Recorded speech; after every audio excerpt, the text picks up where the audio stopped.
Dari guys, oh grabing bunok sa ulan, no. So na nasumpa ang El Nino. Ang El Nino nasumpa. Kasi busog ka sa ulan diri, oh. In particular sa siyudad sa Malaybalay, sa may BFI area. Oh. Ang dakong pagyod si ibabaw perti bagaa. So sa man tinilhan na ba ni nga wa na mo effect ang El Nino or part lang ni sa habagat.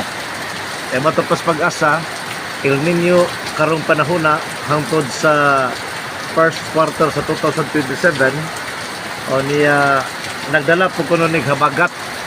So posible siguro basig habagat kini dili ni siya makaapekto sa nasinati na to nga El Nino. Bintahan na lang. Kung doon na magaling, oy, pulutak, liti-liti, no, gagkilap. Delikado ba? Ito lang. Moberta na yung waiting shed. Pastilan. Delikado rin ba di mag silpon-silpon ka nga. Kamulong pang dalugdog. Unya kilap. Pastilan, guys. Oh, okay na? O, panghuman. Takot ang waiting shed. Takot ta. Narabay lugbati, oh. Gulay dito sa atong kitapuan. Oh. Natas waiting shed. Sabi, ay.